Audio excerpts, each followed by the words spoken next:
Time has come once again to speak as witches and wizards do. I'm Daniel and I'm Michaela Gaffinstone. we're your hosts for the Think Like a Wizard podcast. Welcome to season 4, episode 15, Baba Yaga. Mhm. Now, right, go ahead, Michaela. Yeah, let's go. Yes, as you can tell, we're very excited about this one. But before we jump into Baba Yaga wants us to take a moment to discuss Brother Boar a little bit, just to acknowledge what he did last week. Instead of taking his full time for himself, he offered up his time so that we can interview Patrick. So what Baba Yaga wants to point out is that, so part of what Brother Boar does, what you can work with Brother Boar for, is to work through those times when you have to give up your place for someone else and to power through it, even if it's difficult. So, and that's what he did last week, even though it would have been his time to shine and talk about himself and his awesomeness and everything. He took a moment to help us work with Patrick because Patrick needed a little bit of work and a little bit of guidance. So, just take a moment to think about it. When you need a spirit, that'll help you do things. And even if you put yourself in the back seat, this is a spirit who has your back and will work with you through it. Also, the other thing is because we didn't get a full episode to really like show you his character directly. What I'm getting is if you look at either Chinese zodiac or Japanese zodiac, because in Chinese it's the pig and in zodiac it's the boar, and in Japanese it's the boar. But the qualities, if you look up the qualities of that zodiac sign, you'll get a general idea of what he's like as a spirit. So we kind of want to take a moment to touch on and recognize what he did and him making a space for Patrick instead of just talking about himself. And now it's on to Baba Yaga. All right. So a lot of you are probably familiar with Baba Yaga, at least in terms of because she's shown up in video games, she's shown up in some stories. I've heard that one of the stories attributed to her is actually the inspiration for Cinderella. It was a little Russian girl who had a doll, and the doll kind of did all the work, but otherwise most of it is the same. But part of what happens is she goes to visit Baba Yaga, and then Baba Yaga gives her also a bunch of tasks to do because her family had sent her out, her evil, whatever evil stepmother, whatever you want to. It's been like 40 years since I heard the story, so it's like I'm not quite sure exactly all the details, but I know kind of she sent her out, and the doll kind of cleaned Baba Yaga's hut and do all that kind of thing for her, and that's kind of what saved the day. But so I'm sure people know about her, at least in that context, and this is how I started knowing about her was from her hut. She has a hut on chicken legs, and just kind of to give you like I've heard actually people say, well, the idea of her hut having chicken legs is actually just that the hut is sitting on top of posts, and then that gives some people the impression of chicken legs, but people can take that however they want. The idea is that the hut is movable, and part of it Right. is she doesn't want people to come to her hut. The hut just turns around, always keeping the door away from the reach of the people trying to get in. Yeah, there's a lot of people would like to be able to do that these days. Yeah, but and that's how I kind of got into it was the fascination with the hut. Actually, I'll just give you the Mhm. evolution, right? I started off with that idea. Oh, the hut is so cool. It's a great idea. It walks on chicken legs. And I was fascinated by that for a long time. And then I was reading about witches, and then she came up again. And then but she moves around. Like it's not for travel, it's just to protect the house. It protects itself and her peace, basically. And so then her next method of transportation was the mortar board and a pestle that she uses to push to the sky. And then she has a broom that she hides her tracks with. And then I was like fascinated by that because at the time I was interested in, witches and flying. And then I kind of just started hearing fairy tales about her and general stories. And then I kind of had my obsession with her for a long time. And actually, as Michaela pointed out, boy, she waited a long time to work with you for you to work with her, as in waiting in the wings Mhm. until I was like ready to work with her.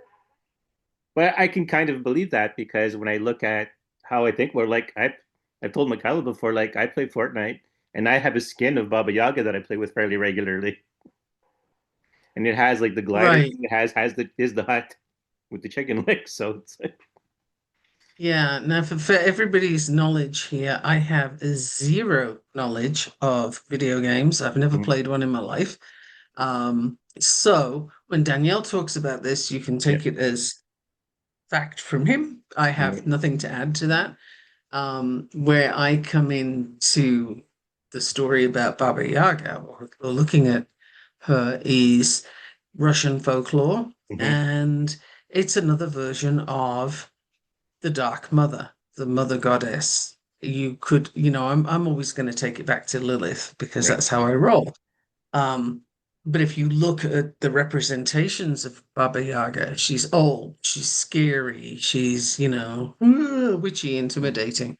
All the, funnily enough, they're anti-Semitic tropes of, the big nose Yeah. and the green color of witches comes from, as to the best of my knowledge, it comes from the days when a witch would be dunked in the pond, and if she drowns, then she's innocent, and if she doesn't drown, then she's a witch and she gets burned or hung. Mm, So you can imagine the color that you come out if you're dunked in a pond long enough. So this is kind of where all of that comes from, and Baba Yaga is a representation of that in Russian culture. yeah. So what speaks to me is, hey, there are many, many ways to work with the Dark Mother. What's yours? Mm, And it doesn't have to be the one you grew up with. It doesn't have to be the one you think it should be. It's the one that works for you, whatever that is. But know that those attributes, the, ugly, why ugly? Women are always made to be ugly, right? The more powerful they are, the more ugly they get made to be. That seems to me to be a fear mm, response from the patriarchy, right? Like, oh no, mm, we can't have a powerful woman. Let's make her look ugly and let's make her scary. Really? Still scared about women's power? Wow. That's need to get over it, guys. Absolutely. Let's stop buying into that bullshit trope. yeah. But Baba Yaga is here to bring a different dimension to that. Mm, So that's what I come from. No video games involved. right. Yeah, it's funny because you talk about the ugly part, right? The part about being ugly, right? So she has iron teeth, the nose, and then actually even the Fortnite skin, she has like mushrooms and stuff growing off of her a little bit and warts and stuff. Right. But what I find funny is that Baba Yaga is flirty and playful with me. Hmm. But at first Well, when she just like showed, yeah, Lilith. right, Lilith was demonized right, and created into this ugly, terrifying demon. Again, no. mm, What we've got is a powerful woman who is not afraid to use her right, power, and the response to that is, oh, gotta make them ugly and scary. yeah. It's funny because when she first came to me, she showed up actually as a maiden, like young, more younger. And I was like, you don't have to do that. Like, I don't care what you look like. Like to me, like I don't have that issue. Obviously, I've been obsessed with you for a long time, so it doesn't matter to me what you show up as. Like I play this skin, I don't care, you know. But and she actually appreciated that idea of. But now she does show up as the old crone with the iron Mhm. teeth and is still flirty and playful, and I Sure. just play along with it. So, because in all And honesty, there's like, no reason not to be. There's no right, age limit on being flirty, I don't think. that's right. So, So yeah. So she came with the pretense at first. I'm like, you don't have to have the pretense with me. I don't care. Like it's not something that's a requirement of me. Like I really don't, because like I'm at a point in my life where I'm old enough that like pretty much there's no age category that's old for me now, as far as finding the beauty in someone. So it's like, right. And my perspective on the whole age thing Hmm. is it's the number of trips around the sun you've had Right. on this planet this time. And hopefully, every time you go around the sun, you gain a bit more wisdom. Yes. So, hopefully, this cannot be said to Mm. be the case all the time. But if it is, then the sort of the way the body looks, the way the face looks, Yeah. whatever, it's immaterial unless that's the level you're functioning at, which is a very, very Yeah. shallow level, right? And again, with the women thing, if Right. you look at Hollywood, for example, a guy can be as old, wrinkly, he can be bald, he can be 3 foot tall, he can be whatever the hell he wants, and it's fine. He's mature. He's a silver fox. He's whatever, right? But a woman, oh my God, she's got a wrinkle, Mm. like, what is that? This is terrible. She's aging really badly. And so the pressure is on to have work done, to have plastic surgery. When that happens, and that woman then shows up as the maiden Baba Yaga, Mm. right? She shows up as Right. something she's really not. And then people start with the whole, oh, look at you, you had work done. How sad is that? And Mm. it's like, what is this obsession with the superficiality Mm. of how a person shows up? That distraction is like the first level of illusion that I think we all get taken with.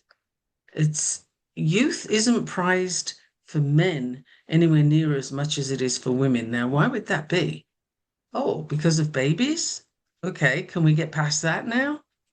We have enough people in the world. I don't think it's a deal that we need to keep reproducing. Right. So, we really are lagging behind in some areas and we get stuck in the superficial, which is how does this person look? Do they look good? And I've seen some posts where, somebody's dissing an older woman, and then Hmm. if you go down the comments and you go to their profiles, it's Hmm. like, dude, have you looked in Yeah. the mirror? Wow, you are not somebody to be Yeah. talking here.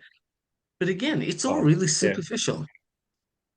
So Jealous. if you can be interested Mm. in somebody like the crone Mhm. Baba Yaga, then you've transcended a certain level, right? Just by that Yeah. fact. But like, yeah, I was gonna say, like, maybe it's a, I don't say it very often, but I talk about, I do story writing, you know, and use that to work on my practice. And one of the stories I had was, so this was I was writing about superheroes, and I had basically had the fundamentals of superheroes. There's like, I called it an S factor. That's what makes the superhero in them. And all superheroes have at least a general sense of S factors and that kind of thing when they're interacting. And so one of the most sought after superheroines is actually a very large, physically unattractive woman who's married to the most handsome superhero, and all the male superheroes flirt with her because of her S factor, how pristine it is, and how the flow of that energy that makes superpowers work go through her. So that becomes her appeal, even though she's not necessarily physically attractive. Because I was playing with that idea, because for me, someone's flow of energy supersedes their appearance. Absolutely, it should. Yeah. But for many people, it doesn't. And I think that's where, stories such as the story of Baba Yaga is going to put some people off because they're like, oh, yeah, but I don't need an old crone. I kind of Mm. give me the hot witch that's Mm. going to dance off into the forest and do Right. dirty things to me. That's what I'm going to look at. And it's like, yeah, but you're kind of missing a whole heap of a whole heap. Um, you might get what you want, but it might not be what you need. Well, I was going to say, because that's one thing we're going to cover with Baba Yaga throughout the episode. But yeah, because to me, what I've noticed, right, it's that, like, for me personally, like, I always view individuals as individuals to begin with. And so it's always their natural flow that matters to me. And it's whether someone is being honest about themselves or with themselves, which is more appealing to me than someone in denial or trying to hide and obfuscate their true self. That becomes less appealing to me. But Yeah. so yeah, if someone shows up, doesn't matter what they look like. Like, don't get me wrong, I have like like, I'm a human being, right? I have my natural inclinations. I have the things I like and I don't like, but I don't let them stop me because usually what I find the thing I do like the most is someone's flow, and that's usually superseded by any of the physical material issues I might have with something. Right. So I think what we're looking Mm, at in this moment mm, is the difference between surface attraction, right. which human beings all have. Everybody has Mm, their right. preferences, of course. Um, and the difference between that and the difference between being able to recognize a person's value Right. below how they look or underneath how they look. It's like that's looks change. Looks can go away in a heartbeat. I mean, Well, that's I lived absolutely it. in I lived in Malaysia and while I was there, there was this thing that kept happening at I don't know if it still is, and I do hope not, but there would be two guys on a motorbike and lots of motorbikes in Malaysia, Ah, yes. and they'd be riding along and go past a woman and throw acid on her, Mm, right? Don't know the woman, nothing to do with anything, but it happened a lot, far more than it should. And they would throw acid on a woman and disfigure her. right. What the hell? You know, like what's that about? Hmm. But that person in an instant lost how they looked. Yeah. So when you lose your looks, who are you? What do you have left of who you are? Would be a question that I think perhaps is pertinent to Baba Yaga. Is like, who are you really? What's the value there to yourself and to others? Like, Right. what's your purpose? Um, because there's a lot about Baba Yaga that would put you off, right? Like, okay, it's a little unnerving. The house keeps moving around. Yeah. She's not exactly welcoming, right? So you got to really have something in mind to be persistent.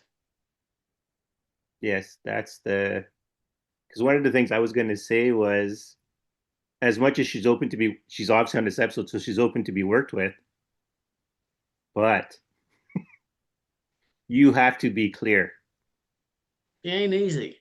because, like, I equate a little bit of working with her for the last about a week and a half to dealing with my trickster teacher. Only she's not doing it. She's not using my weaknesses just to pound it into me she's not using just the stick to teach me something. She's not using all the negative outcomes to make sure it sticks in my head. But what I can figure out for myself, I have to figure out for myself. There's no coddling, and she prefers that you can use your wits to figure things out. But that's also common in stories with her. Indeed, she'll give Right. you the hints, she'll send you on the thing. But if you cross, like, how you cross her, like, how you get in bad with her is to not be confident and to not use is to be if you're expecting her to do all the work and expecting her to lead without you having to do anything, you're going to get on her bad side really fast. And then she's going to make the task more difficult to force you to lead for yourself.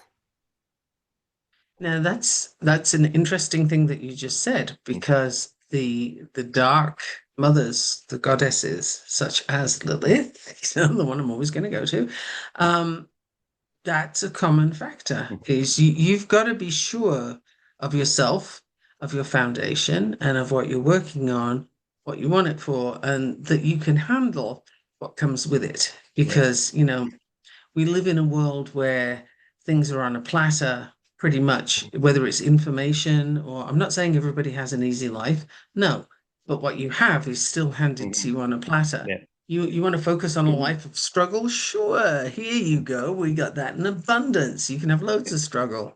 Let me give you a giant buffet of the damn stuff, you Yeah. know, and that will be a thing. It's it's an interesting thread Yeah. that Well, they all have. yeah. Well, like even so I had said last episode, right? I encountered the void.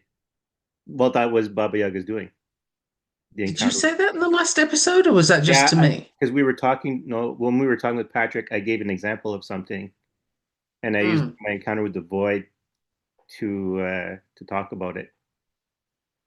We didn't touch on Huh. it for very long. I just kind of mentioned it to give him an example of how to not to perceive something, but to take something into consideration. How, things aren't always what you think they are. Something along the lines of things aren't what you think they are. Because I had said, right, the void, the lesson I had learned was that the void is not empty. The void is the state of full potential. It looks empty because it hasn't done anything yet, but really everything is there encapsulated. So the void isn't empty. It's just not, its potential just hasn't been released yet. It's waiting. Yeah. And so, yeah. So my first thing I did with, or well, yeah, I guess the first thing I did with Baba Yaga was she asked me to cast a spell with her. It was a moon-based spell. Things being what they were, she wanted me to look at the moon while casting the spell, but I couldn't do it. So I already had worked with the moon goddess before, and I suggested to Baba Yaga, well, I know she'll be willing to work if we want to use, like, if we need the moon, why not a moon goddess, right? So they worked together. They started doing the spell. Like I was part of it, but I got shut out of the spell actually. Like my energy was still being used, and I was still getting glimpses of what was happening, but I didn't know how to tie it all together. Like because I was seeing the moon goddess in a giant form crushing stuff, and both of them wreaking havoc, and I'm like, what the heck am I casting here? Like. Right. But they were creating a void. That's what that magic was to create a void. And so the giant crushing things, that's giants are usually a representation of the primordial. So they were creating a void. And then I was trying to figure out, and then she's like, now you can figure out what we did. And I'm like, I have no clue. I actually used the chat GPT just to try to rein in the symbolism. And then Hmm. yeah, Baba Yaga actually got a kick out of that. He said, yeah, the symbolism he's described that the chat GPT is describing, that makes sense. Yes, the giants represent this. Yes, this represents that. But what does it all mean connected together? So I still had to, even with that, I still had to connect everything together. And that's when I had encountered the void, is when it made sense to me. It's like, oh, so that spell was creating the void. Like that thing I didn't Hmm. know about, that gift she was making with the spell was the void. And now, because now I have a void to work with. As soon as I So ask, now yeah, yeah, you have a field of infinite possibilities. right. And so it's Only interesting. for you, it's a void. Yeah. I mean, it's starting to fill in there. It's starting adapting to me in my consciousness. And so now it went from a complete void. And I kind of actually missed that complete void because there was a nice feeling, seeing that full, like you're in a nice, cool spot. It's quiet. There's no noise. Everything's just relaxing. But there's a layer. And once you peek into that layer, you see infinite potential. But if you just sit there and just look at it for what it is, all you're feeling is that peace, that quiet. There's nothing. But once you look beneath the surface, it's like, oh, everything is here. So for the listener, Right. would you recommend they try a meditation on this? I think they should. Now, I got to the void by going through a panic attack that I Well, said, that's I'm not going to probably panic. not everybody's path, Right. right? But I decided not to panic. Instead, I said, you know what? Screw this. This is here for a reason. This is here in its presentation for something more than just for me to freak out about. Just for the listeners, a reminder, because I think I've mentioned it before. I'm sure I mentioned it on the podcast before. Those kind of existential things like infinity, nothingness can trigger a panic attack in me because my brain tries to wrap itself around it. But a finite brain trying to grasp the infinite is kind of a difficult ask. Hmm. So, so I thought instead of just reacting in fear, I'll just embrace it. Like, why do I have to react? My thing was, why do I have to react in fear? This is obviously something meant to show me something. So screw it. I'll put the fear aside for now. I can always be scared later, right? Well, fear is a very Yeah. useful tool and a very miserable master, Right. right? Like fear keeps you safe at its primordial level, at its basic functional level. It's like, no, don't jump off that cliff. It's a really bad idea. Mm-hmm. Ah, fear, right? But then we use fear as a shield against the unknown. Anything that you don't know, that you can't, sometimes you still don't know, but you think you do. You've kind of made up a plausible story, and you're buying it, so that's cool. And now you're not afraid anymore because you've got something to pin on it. You can say, yep, That's what I believe that to be. Hmm. And this is one of the reasons, hi Patrick, one of the reasons why religion is so popular is because it answers the unanswerable. It gives you a space where you can be and with other people who are afraid of the same things, and Right. you're all buying into the same answer. Hmm. And that I think is a fascinating perspective. I mean, I find it interesting. Right. It just comes, this kind of stuff comes through to me, and I'm like, oh, okay, let me look at that. But if you think about it, ask somebody what happens when you die, Mm. and you will see a vast difference between somebody who is spiritual and somebody who Right. is religious. And religious people will, by and large, have this whole story, and generally you're sitting on a cloud in heaven. And I can't imagine anything more boring. Mm. But and frankly, there's certain groups of people who are sure they're going there, and if that's where they're going, then that would be my version of hell. So Yeah. what are we doing here? Is it the same thing when they say I'm going to hell? Is that where I'm going? Because for them it's Mm. heaven. Like I have a lot of questions about this certainty that religion has, right? But it's what people turn to allay their fears. I'll be okay. It's fine. This greater thing is gonna, sit me on a cloud and I'll be all good. And in order to get there, I have to do these things that person told me I gotta do.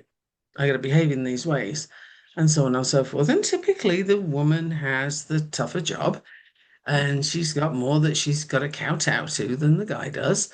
But there's rules. And you have to follow those rules. And people find certainty in rules. And Patrick, you were having Mm. trouble not having rules with the Right. stuff that Daniel and I talk about. That's it. Exactly. Look at that. Work on that. Get over it. Because the only rules that exist really are the artificial ones that people create. Right. It's bullshit. What happens if you break the rule? Does the planet keep revolving? It does. Do the trees still grow? Birds still Mm. singing? Did anything collapse because you broke a rule? No, not really. I mean that's not how it works. So what are the rules for? They're control. Right.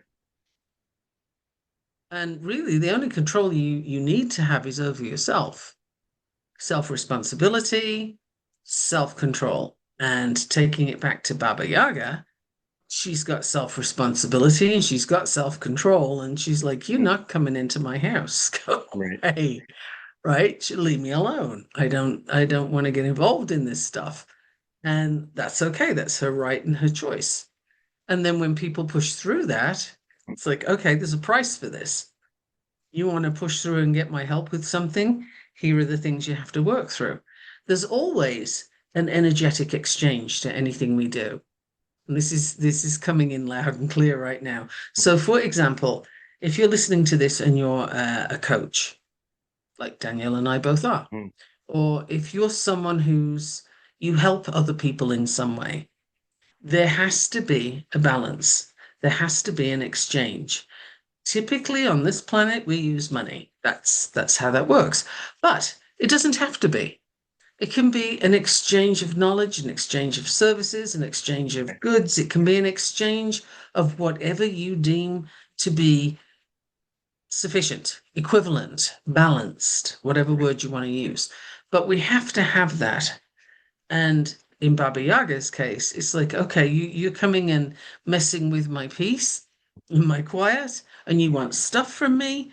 Here is your cat. This is your Mm. list. These are the things you got to do in order to pay for what you're coming for. Yes. There's no such thing as a free lunch. Mm. That's, well established saying, but people say it, they don't listen to it. It's Right. like, no, really, whatever you are asking for, whether it's with the spirit you're working with or whether it's another person, you ask for something, be prepared. There is an exchange involved. And whenever there isn't an exchange, it goes badly. Right. That's why giving stuff for free, for example, it's not a good strategy. It's not a good tactic. The wilderness dog uses it, but you're out of balance. The Right. person that you're giving your free thing to cannot receive it properly. They cannot because they're not prepared to. They're not invested in it in some way. Now, I've just said all of that, and Danielle and I are doing a podcast that doesn't cost anybody anything, but it does. It does. It costs you your time, your attention, and you showing up. Hmm. And we ask it to cost you a little effort out there in the spiritual world. So it's not quite with the intensity of Baba Yaga, but we're asking you to do some stuff. And Well, it needs to be aligned for you, but we're asking you to do it. Don't just sit on the fence. Don't just like listen and, oh, there we go. I heard a thing. La la la la la. Off I right. go doing my, superficial stuff. No, no, no. We're asking you to go deeper. We're Hmm. asking you to really look into what we're talking about and what it means for you, what it could mean for Right. you. If it doesn't mean anything for you, make like the Buddha and just put it to one side. Right. I was going to say, because that's a great way of characterizing Baba Yaga's attitude. It's the, and plus, right? So her perspective is, I'll get you what you need. I'll get you your answer. I will get you this gift you're looking for. I will get you this skill you're looking to acquire.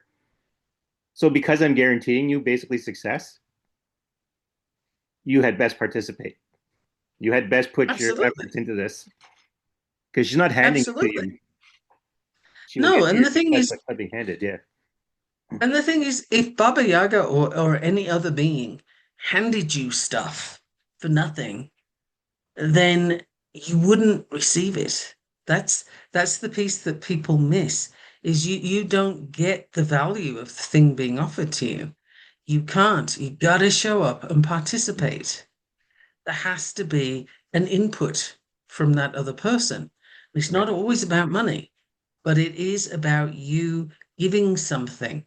And the kind of thing that Danielle and I are talking about, it's about you giving something of you. You are going to put your time and your attention and your effort into using what we're talking about in a hopefully high vibrational way, because Hmm. we really need to lift things up right now and get out of that downward spiral.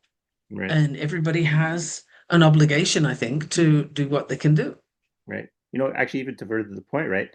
So Baba Yaga approached me because that's how the spirits have been working. They've been approaching me for a spot on the podcast. Seems funny when I say it that way to me, but you know. So she said, "I'll give It's a you a gift." portal. Right. So she said, "I'll It's a give you." portal to people. Right. So she offered me a gift, and that's what the ended up being the void. And the void is now a place I can practice magic in because I don't know why there's an issue with me practicing magic just for practicing. So I need a space for it. I don't know if it's the entities involved in my practice or if it's the amount of energy output involved in the practice, but whatever it is, it's a thing. So, but she approached me, but even approaching me, knowing full well the best way to accept something is to participate and to be there to understand it and to look into it yourself. Like, because I suspect that if she just said, "Here, I'm giving you a void," my brain would have went, "How do I deal with that?" Right now, it had all these Right. questions, and that would have, Or even like, oh yeah, cool, thanks. yeah, yeah, Right. It's like it's the unwanted gift because it wasn't what you were looking for. But yeah, it's the thing that, if you save up money to buy your next gaming system, mm-hmm, right? And you get the top-notch one that you've been dreaming of, but you worked your butt off to mm-hmm, be able to get that thing. Now, that's one level of appreciation, right? Somebody says, "Oh, hey, here, I got this thing and I don't need it."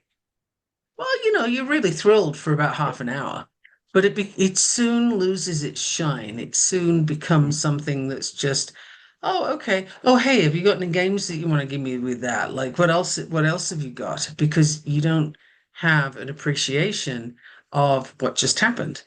And that's right, because of that imbalance in energy. So this right, happens in anything in life. The more you put in, the more you're going to get out. And that's, again, right, it's an old cliche, but it's actually true. That's why cliches are cliches, because they are true. There's right. something to them. And even kind of another thing for those of you who have the idea of debt in your minds, people being indebted to you Mm. for things. So now Baba Yaga and I are not indebted to each other because She paid for her position, and I received the gift, but I also earned the gift by working on it. So there's no outgoing there's no outgoing debt between each other. I would say thank you for bringing up, first of all, the subject of debt in your mind, Mhm. indebtedness, owing. It's a lack, right? Mhm. That means that there's a deficit Right. going on in that space. And the image that I get for that is kind of, it's like a compost heap. It's, Right. I don't know why, because compost heaps are actually useful, but that was the image I got. Yeah. A little weird, but okay, let's go with You it. got to invoke things, Uh, right? For people. right? I just get these images and there we go. But Mm. and it's just leaving me with it. It just like Mm. went. Did you see it Mm. go? Well, actually, you did What? actually do a gesture when it went. Yeah. You had a bodily Okay. reaction to it. Okay. Well, I'm gonna leave you with the compost heap, and I'm not quite Yeah. sure why. But okay. Well, I mean, so the idea, if you keep ideas of debt in your mind, it chains you to someone, And it's an imbalance, right? And right? so if Because you're you are clear, less yeah, than right. in some So way. so if you do your work and you're clear that each other has given each other equal value, you don't worry about being stuck. Like, because I had brought this up as an example before, right? Like, I worked at a place where we did family therapy, and in Ontario, it's called Ontario Works, so welfare for everyone else. That would pay for the service, but because they weren't paid, the people coming in as clients weren't paying for it. They wanted to give gifts to the people doing the therapy for them because they wanted to finish that exchange of service to each other. When someone does something for you, you want to return that same kindness back to them. So, like, I mean, I've got to see it firsthand, and listen to the. I keep getting stuck using the French words because it was a French place, Mhm. but the worker. So, and that would like kind of complete the the connection between the two people Yeah. instead of The always the feeling like thing they with owe those social worker after. well, the thing with having a space for debt in your mind, owing, Hmm. deficit, use the word you want to use, is you're sucking in a very negative way whatever you're bringing to you. Hmm. Whereas if you can take the debt, the deficit, whatever, out of your mind and give it a seat somewhere, doesn't Hmm. need to be involved. Now put gratitude in there, Right. put appreciation in Hmm. there, and your whole outlook shifts, and that compost heaps, which is still there for some reason, Hmm. starts growing flowers and it grows vegetables and it produces something positive. There you go. Okay, that's where we were going. Cool. I thought Um, that might be the case. I had no idea. I get these I get images and I just put them out there, trusting that they will land where they're supposed to go. Yeah. Um, if I tried to interpret them, I'd never say anything. Mhm. Yeah. Well, I think like energetically, right? If you can finish the transaction to make it like very clinical, someone does a Mhm. service for you, there's a transaction. You haven't finished the transaction hasn't been completed because the person who did the thing for you, part of them is still thinking, well, I did this for that person, there's a deficit. And then you might also, the Right. person who had it might think, oh, I'm in debt, so I'm in deficit towards my actions towards them. So then there's And this that thing can that build binds you. resentment. Yeah.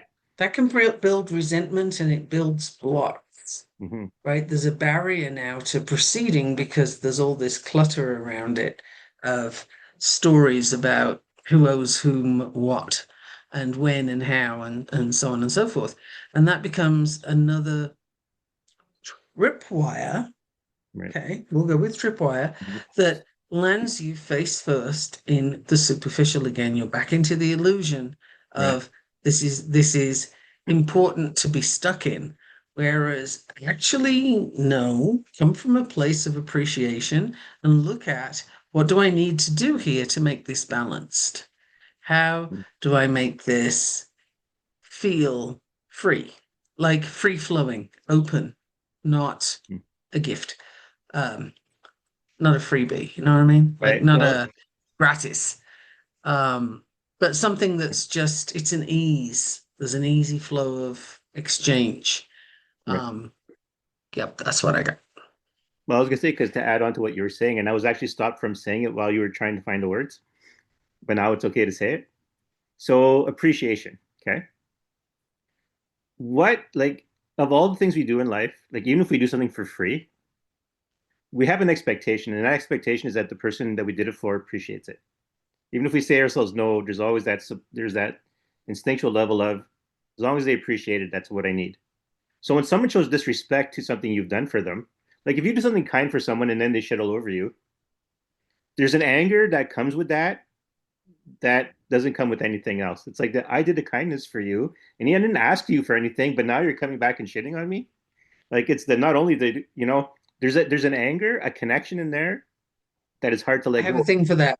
Yeah. But raw appreciation alone can close the gap and sometimes that pays the thing off because you're not taking from the person who helped you. You kind of restored them with your appreciation. But when you don't, That can be. right, and when you don't appreciate, even though someone's not asking anything of you, but then you pull more out of them by disrespecting them or abusing their kindness. I have something to throw in there on this Okay, go one. ahead. I think your trickster just had something to do with that Yeah. too. But the thing with requiring Mhm. appreciation Right. is it makes what you're doing transactional. Right. And there's some nuances in this. So whoever's listening to the podcast, you probably need to go back and do it again because it's like, wait, didn't they already cover this? Not exactly. If it's transactional, like brilliant example that comes to me, I Mhm. think is brilliant, is my mom Right. used to be very fond of giving advice. And she Mhm. would give good advice. This woman had lived, and she would give good advice. But where it all fell down is she would expect you to then act on the advice. And if you didn't, then she would get very upset and there's an imbalance that would grow by the moment. It would become a bigger and bigger imbalance Right. as her requirement for your action became bigger, Mhm. right? So I was able to help her with that eventually. It took a Mhm. while, but we got to the place of, advice is a gift. You give it, it's not yours Right. anymore. Let it go. And that is something you can do. If you're stuck in a transaction that is uneven and you don't want to be stuck in that loop, you Mhm. don't want to be in that superficial face plant, then that's how you can deal with it is to say, okay, I sever the ties here. It's my gift to you, but it's not something to do in everyday life all the time, right? Like if you're somebody who needs to give advice, it's how you're driven to operate, then really you need to let go because you cannot control the other person. But it's true that human beings are wired to do well when the other person shows some positivity about Right. the event, right? So it's possible in the example with mom giving advice, it's possible to be appreciative of it and not use it. Yeah. But was So your you mom's got the advice nuances in unsolicited? there. Yeah. Was your mom's advice unsolicited? It wouldn't matter. I mean, sometimes yes, often yes, but even if it is solicited, Mhm. if you're asking for someone's Right. advice, it's not a guarantee you're going to use it. Right. You're asking them for their valued opinion. Right. It may not work for you, or you may not be able to do that thing. Whatever it is, their hold on that ends when they give it to you. Right. However, you can, even if you have zero intention of following through on that, you can say, or, and feel and offer, oh, thank you so much for thinking about that and giving me this advice. Don't think I'm going to do it, but I really appreciate the effort you put in. Like, depends on how ballsy you are That's what I as to mean, whether right? you can be honest about that. Yeah. But I like it's still a sign of appreciation that someone Yes. it, But I it, wanted to be clear on that because sometimes people get very transactional right. about this stuff. And, I've even heard parents say Mm, to their child, all the things I've done for you. And I kind of want to grab that parent. mm, Honestly, the vision I have is by the hair and kind right. of pull them over and say, hey, listen, you had the child Mm, and you made the choices about mhm, how to handle that situation. None of your choices are their responsibility. You chose according to what you thought was the thing to Right. do. When you cocked it up, that was your choice. When you did it well, that was your choice. None of Right. that is that child's responsibility. So again, they get very transactional. And I had this friend, funnily enough, she was French Canadian. I'm Right. sure she still is, but we haven't been in touch for Yeah. a while. But she used to scream at her kid, like scream at Mhm. him. And she'd be saying, "You don't understand how lucky you are. You don't understand how lucky you've got it." And when she'd stop long enough to breathe, I'd sort of remind her, well, he doesn't. You're right. And that was your intention. You didn't want him to know how tough it could be. Right. So why are Yeah. you yelling at him? Right? It doesn't make sense. You're looking for an appreciation that he can't have. Right. So that clarity of definition again is important. Yes. When is it transactional? On a very sort of, I'm giving you this, therefore, or when is it an exchange, right? An exchange is I'm agreeing to do this Well, thing. that's right. Like that's kind of where, and I kind of saw it heading that way. Like, because there's so much nuance that can go into this. Even the like Mhm. from a magical perspective, when you're doing a task, you know, like just even this discussion, right? To get to here, the difference between someone giving you something and someone agreeing to do something for you, or someone doing something that's their own responsibility versus you, the person receiving the get the that labor or whatever. There's a nuance, and there's a nuance even in the doing of that labor, like from a magical perspective of, do I need to do it right now? Does it need to be done this way? Should I do it? Sometimes maybe you shouldn't, but it needs to be done, and it feels different. It still feels like you have to Right. do it, but you know that there's things that come with it that you're not going to like. And there's these little nuances in the tasks you do for other people. And this, I think, part of this is for the people receiving, like hence the show appreciation kind of a thing. It's like yeah, you don't really owe, but you build a better bond. But every action you do with someone kind of makes a connection. And if you want Well, your there's connection to also be the healthy, expectation. yeah, There's the right. expectation piece, right? Like Mhm. if you go to Baba Yaga and say, "Hey, I need this information, give it to me," and you expect to get it Mhm. with you not doing any more than saying, "I want that thing." That is another, it's not only a tripwire, but there's like a ditch behind it that Mhm. people are falling into, one on top of the other, of expecting things to be a certain way Mhm. and to receive things in a certain way. And they don't anticipate or understand that they actually have more to do than Mhm. to say, I want that thing. So if you're working on a magical practice, it's not just, oh, I want to do magic and Yeah. I want to do these things and this is what I want to see in my life. Okay. Mhm. And the other side of that is what? Mhm. Like what else are you doing? What are you offering Right. in order to get there? And if you work with Lilith, for example, this needs to be a relationship. Like Mhm. you need Yeah. to offer, you need to pay attention to the deity or the Yeah. spirit, whatever you perceive that you're working with. You can't just like say, yo, I need to do this thing now, Mhm. send it my way and expect it to be good. Yes. That's not I, how I it think works. right. I think a quick summing up of this, like a quick and dirty summation, is that whenever you make a request, you're creating a relationship. You should be. Right. Well, in this case, magically, you are creating a relationship because you can't do the magic without creating a relationship to make things work, to make the magic, to make the energy flow, to align your gates wherever you want to look at it. You need to have a Okay, relationship. you need to be in a relationship where you show up. How Right. about that? Yes. So yeah, basically treat a spell like a relation. Well, in the very least, a spell is a temporary relationship with you and an entity you're doing the work with to get that effect that Right. you're looking for. And that's where your balance comes in. Right. Mhm. And that So starts to there's, sum up, yeah, what's going on is this is a relationship. Don't take it for yeah, granted. Don't let it be one-sided. Correct. And all of the things that we've been saying, I think they're all pertinent in their own right because there's so much nuance here.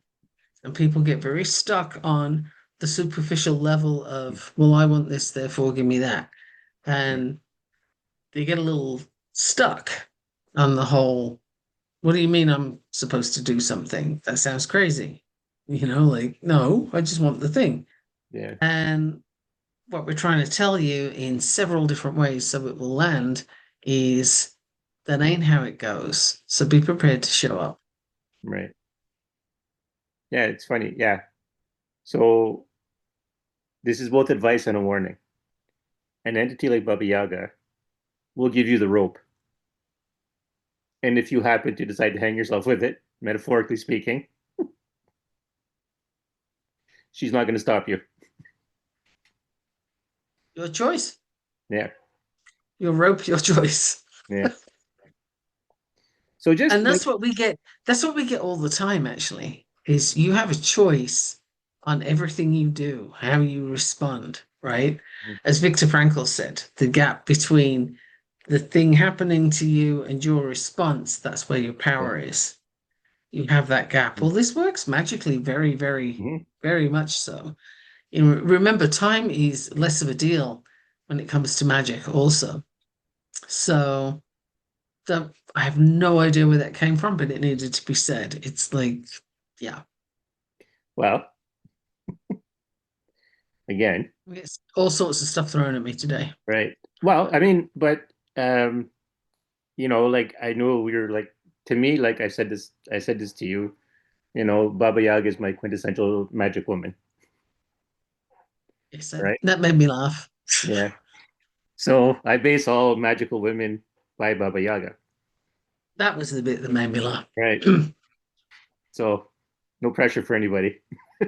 But yeah, so especially when you're working with us, so she's perfectly willing to work with you, but you have to be willing to work with her, not just making a request and expecting her to do all the work.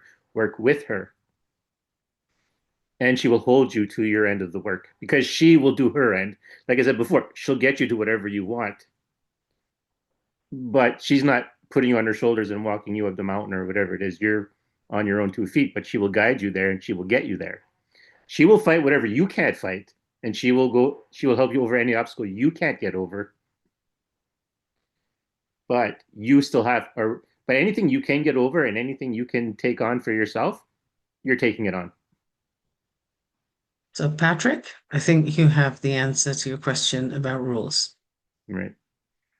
Well, every spirit you work with has how they want to interact with you. They have their requirements, Right. mhm, as everybody does, right?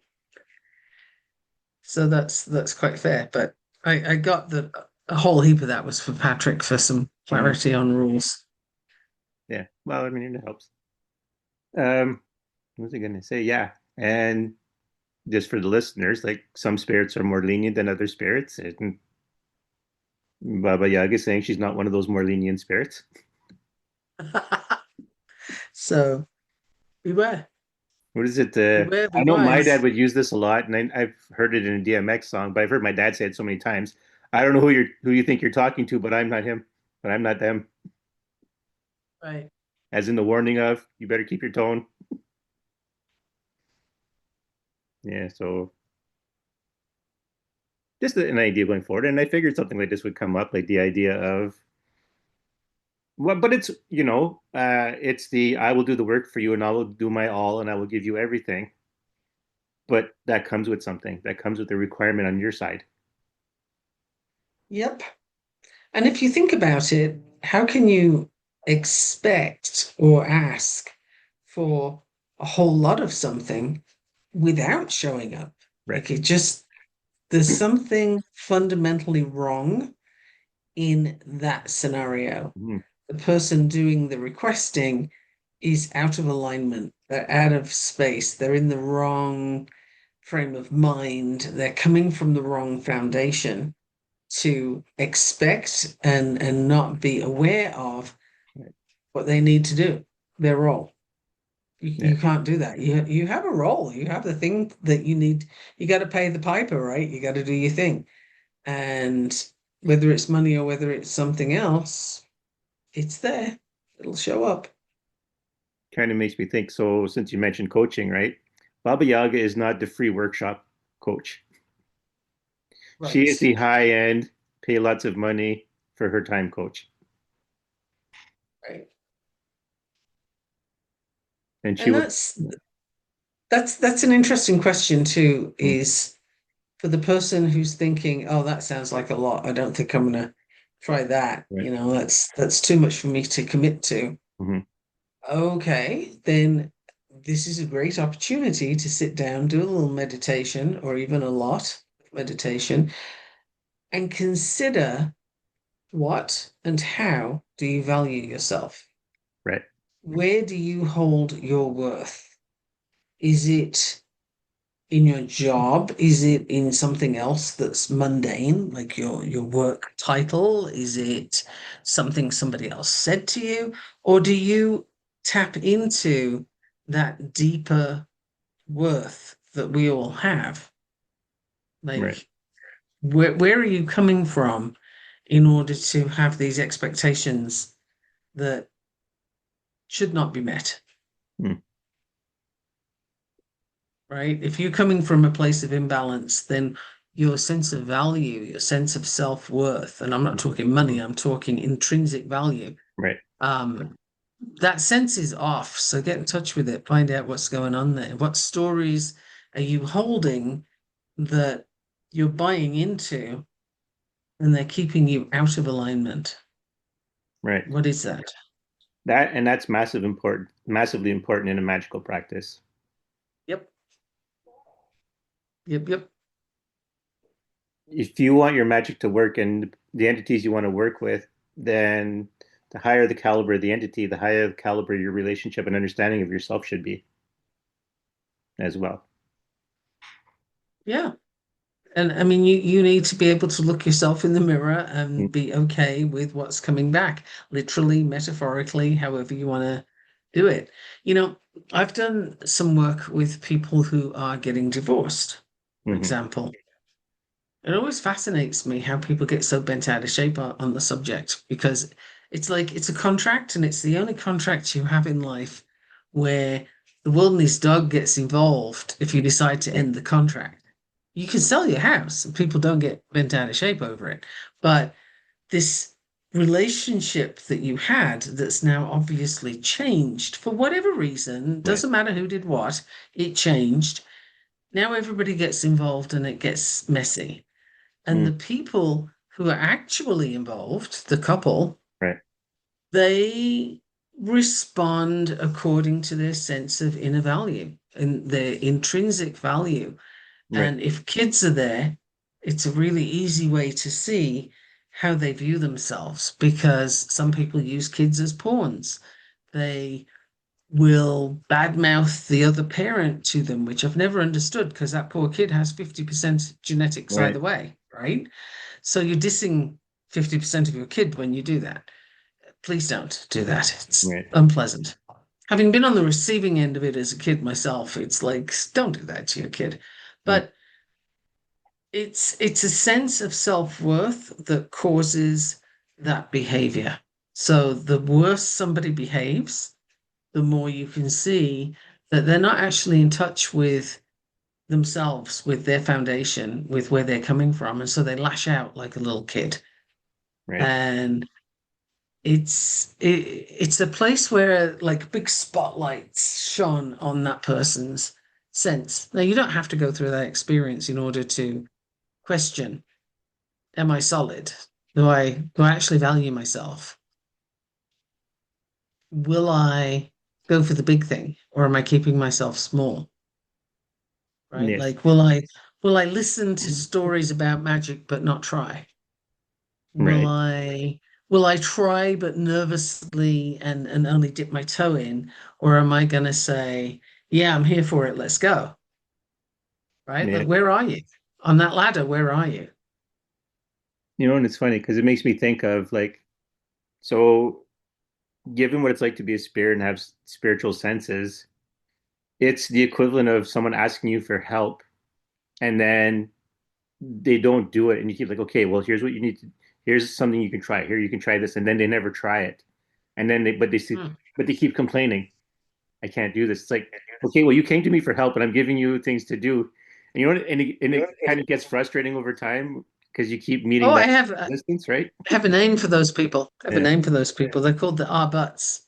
right, Because whatever you say to them, but I can't do that because da da da da da. Now, this is a different thing from offering advice.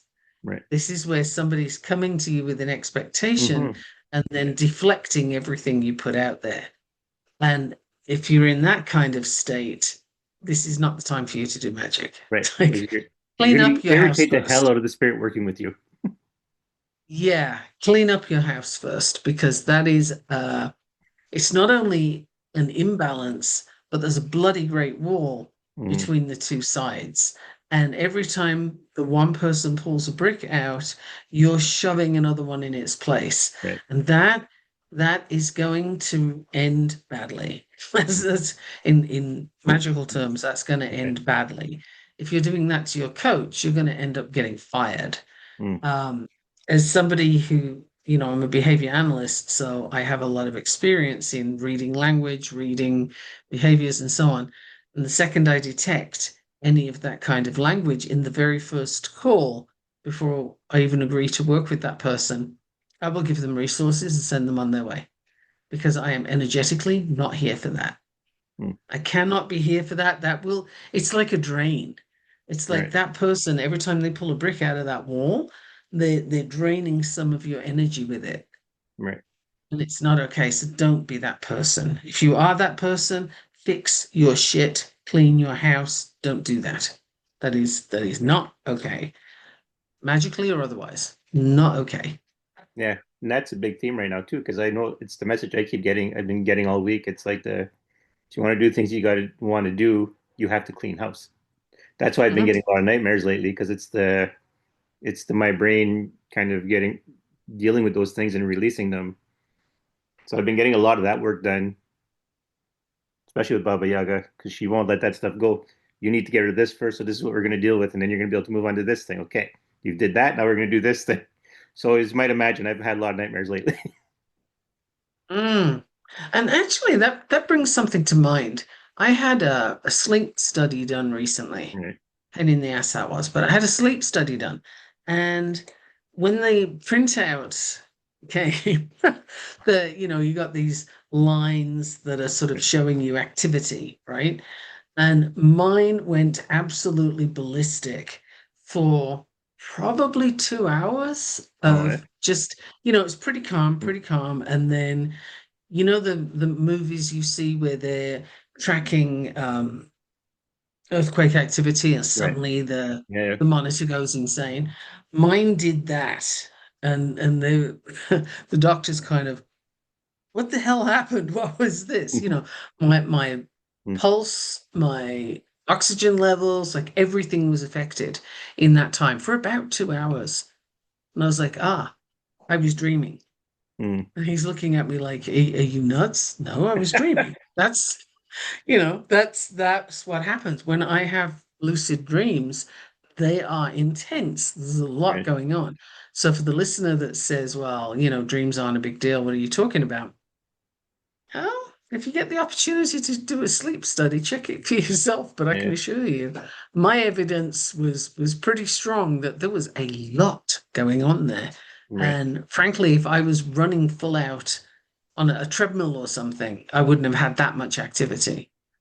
There was more in my sleep than there would have been when I was awake. It was pretty wild. No wonder I wake up exhausted on those days. Yeah. Um, but that's just something. Again, Patrick, you come to mind with your questions of where's the evidence or how do you know? There's Mm, one. mm, That coincided, correlated, however you want to look at it. Yep, it was right there. yeah. And I still have the printout. Right. Well, yeah, I was going to say because when we were talking about it, I said, well, if even if you can't measure it directly, you can measure its impact on the environment. Right.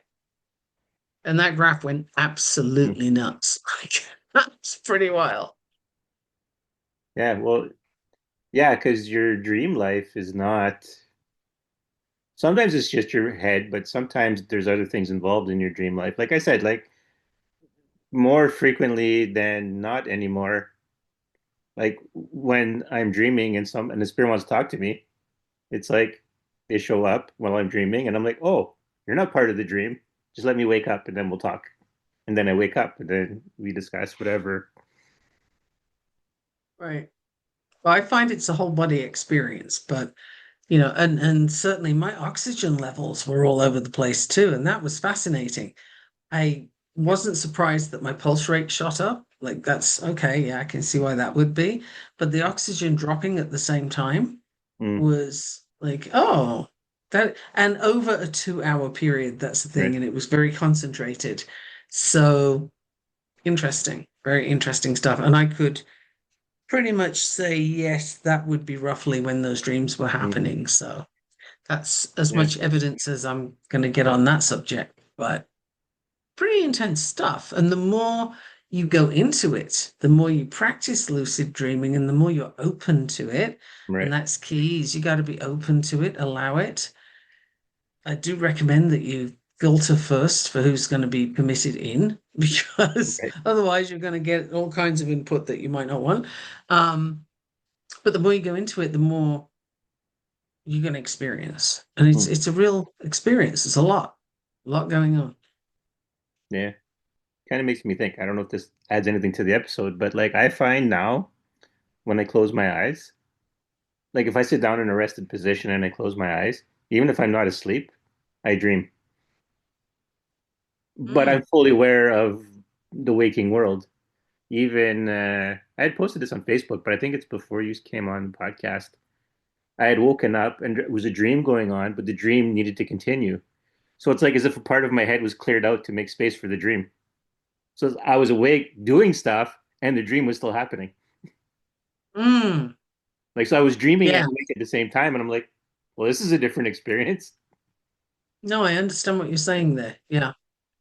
Dreamland is definitely a time where you can get a lot done and a lot can happen to you. Yeah. Um, I had one night where my dream was a continuous movement where I was jumping physically from one thing Yeah. to the next and everything was moving. I think I told you about that one. Yeah. Jumping to the moving train Mm, and then the yeah. moving car and then back to the moving train. And it was the whole thing was constantly moving. I would love to see what that looks like on a Mm, graph because that was absolutely exhausting. I was thankful to wake up just so I could catch my breath. And yeah. I could tell my pulse was elevated. Mm, My breathing was rapid. Like I could tell that I was doing what was in the dream. It was mm, actually a thing that was happening. yeah. It's funny because specifically to the two of us, Baba Yaga's message is you guys have to clean house. You have Mhm. stuff you have to work on that's getting in the way of your magic. And we all do, Yeah. right? That's the thing is, if you think oh, no, I'm good. I got it Mm, sorted. Awesome. That's the perfect time for you to sit down and figure out what it is you right. haven't got sorted because there's always something. If you looking at the mundane, if you dust your house, check it an hour later, especially Right. in my house with 10 animals, Mm, like you dust your house, you don't think you're done, do you? mm, Like it's never yeah. done. So cleaning house spiritually, physically, metaphorically, all the ways, it all needs doing. And here's a tip. If you've got clutter around you, that Mm, is holding some pieces of negative energy. And you need to get rid of the clutter, whatever it is, because it reflects and it absorbs from you. mm, So, and I'm just getting these images, so work with me here. But what I'm getting is it's an extension of your state. yeah. And that's a great place to start. So if you've got stuff lying around that you never use, you don't want, whatever, literally get that stuff out of the way so that energy has room to live. Yes. Actually, you know what? I actually had this conversation between Grandmother Crow, Baba Yaga, and myself. Is the clean house, but literally in the clean house sense. because they were like if you want to work with us, you have to respect your house, both Hmm. metaphorically and literally. Well, here's Make the your thing. space conducive to not just you, but make your space conducive to your practice. Absolutely. And here's the thing. You can make the house cleaning, the physical house cleaning, you can make that part of your practice. Hmm. There's lots of ways to bring magic into the mundane, and those are perfect opportunities because as you clean house, you're cleaning out the negativity. You Right. can really put that intention in there. And depending on what works for you, if you're somebody who likes, incense is for the air, candles are flame for fire. You've got salt that's sort of very cleansing and protective. You've got earth, like what water, what do you want to work with?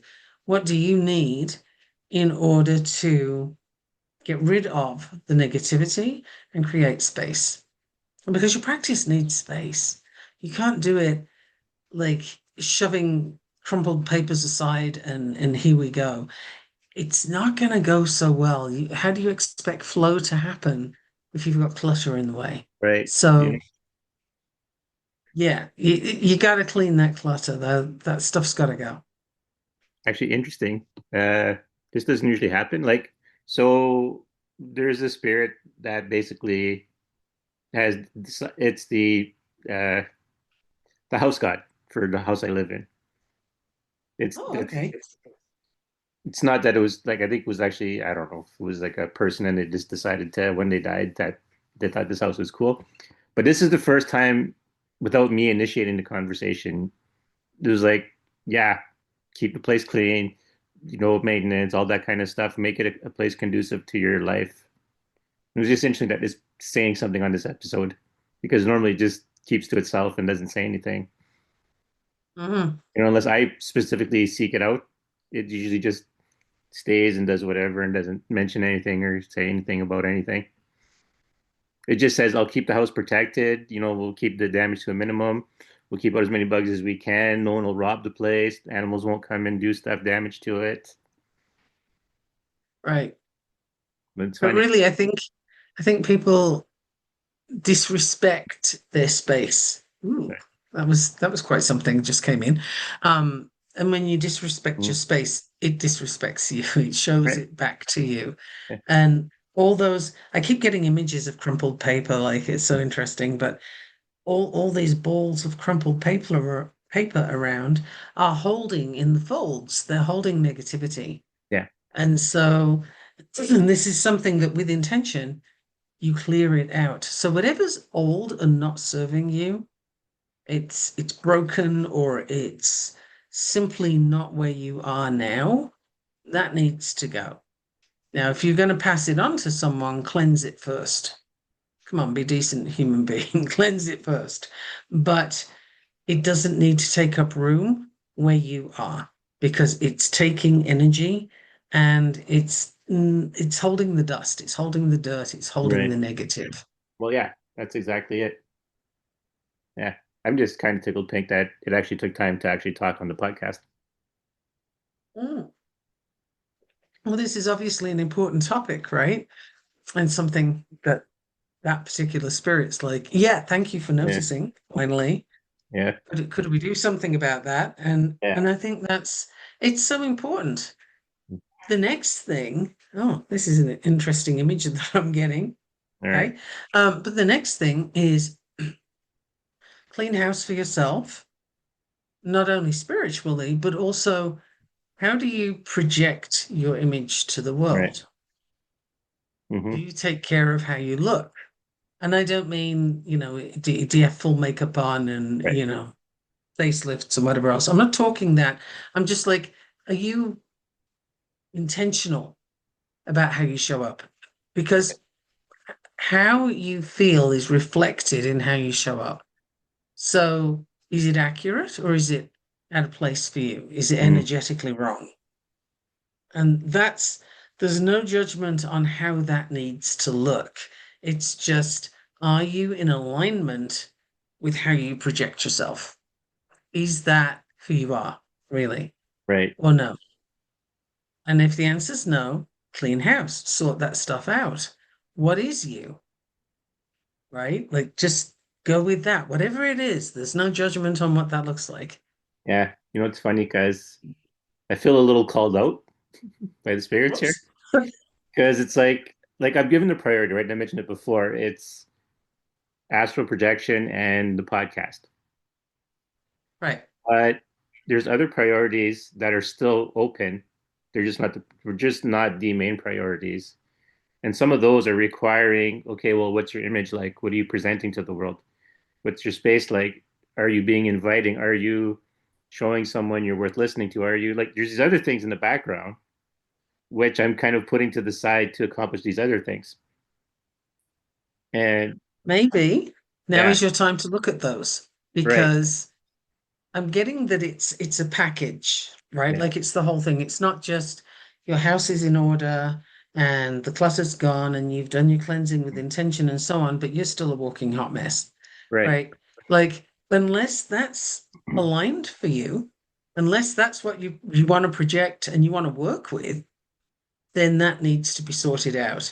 And as I'm calling you out, I got to tell you 110% I'm calling me out right now. Right.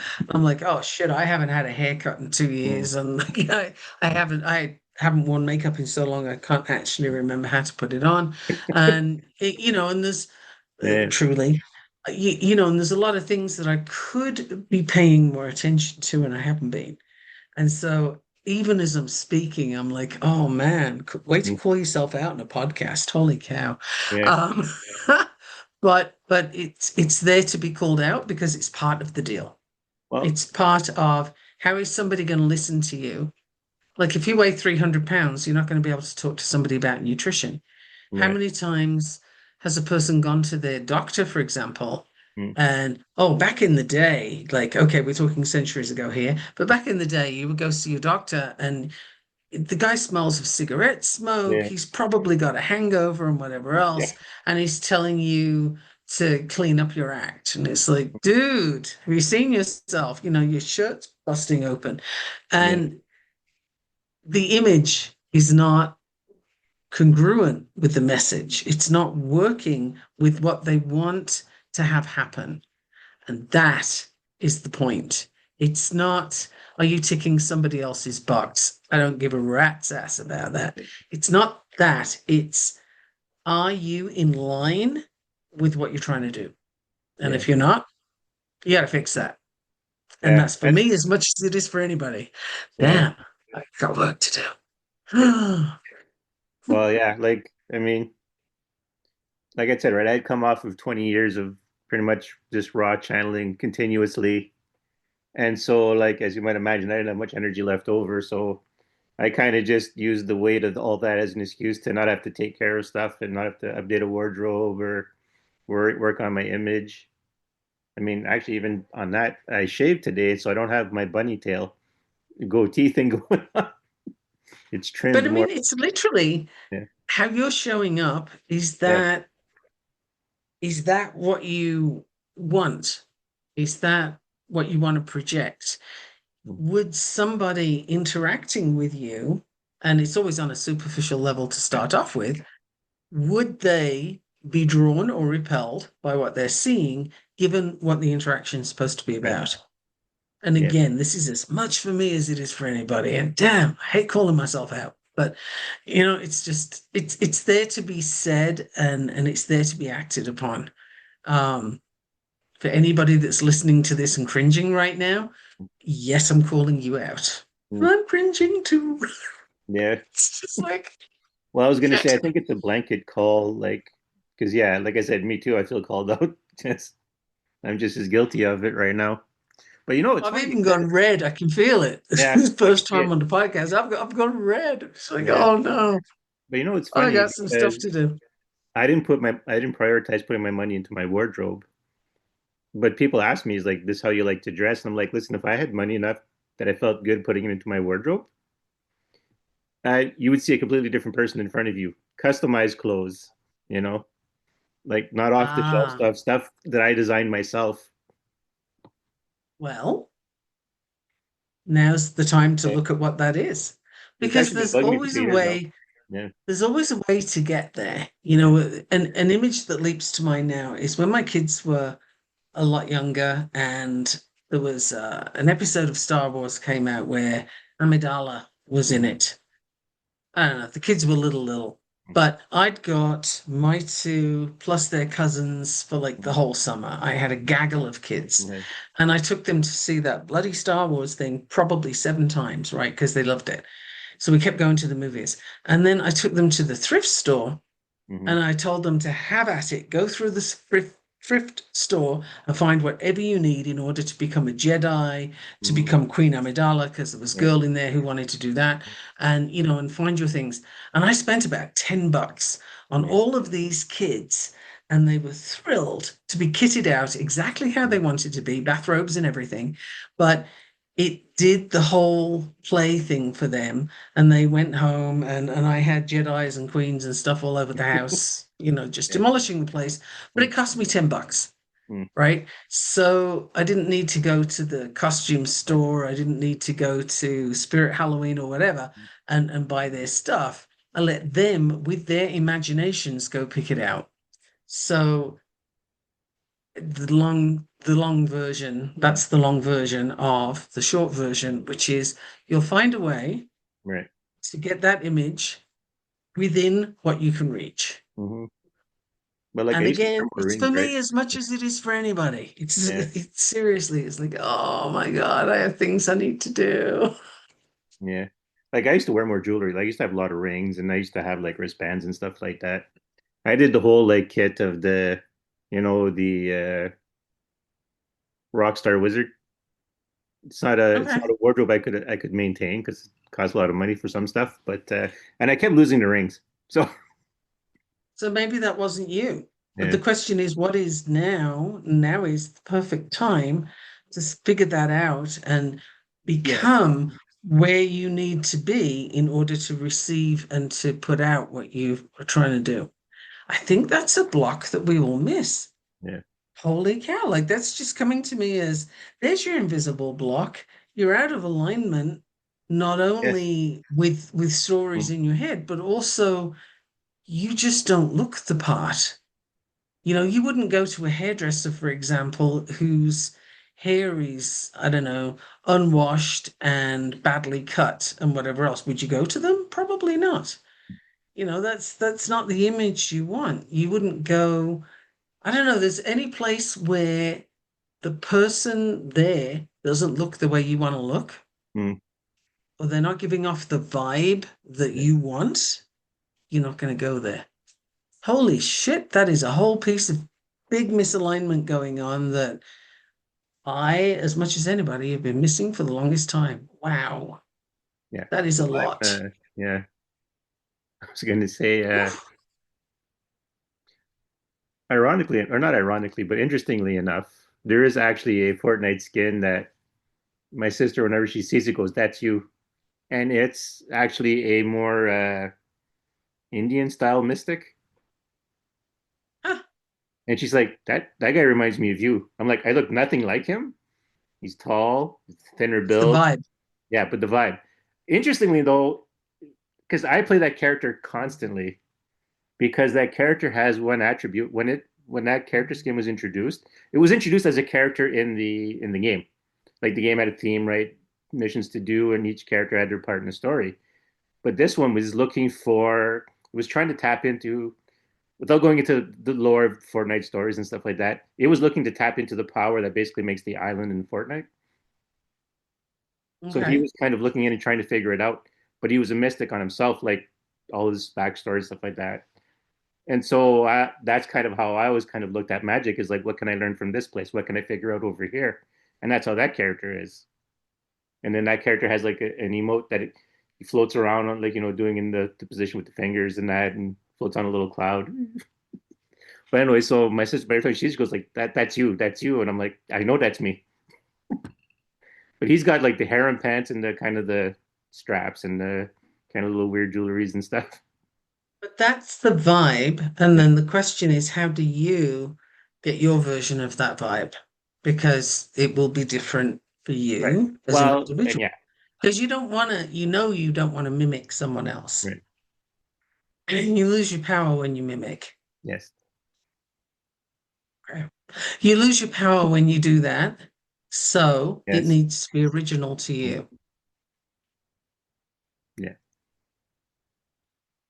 I'm getting so many downloads today, which it's not unusual, I guess. It's just that I don't usually call myself out quite so much, but okay. Well, that's also a Baba Yaga It's what thing, it though, is. too. It is a Baba Yaga thing. It's the forgive the wording because, but I'm going to word it this way Maybe. to strike an image. Okay. So this is the angry, short-tempered old woman who has no time for anyone's nonsense.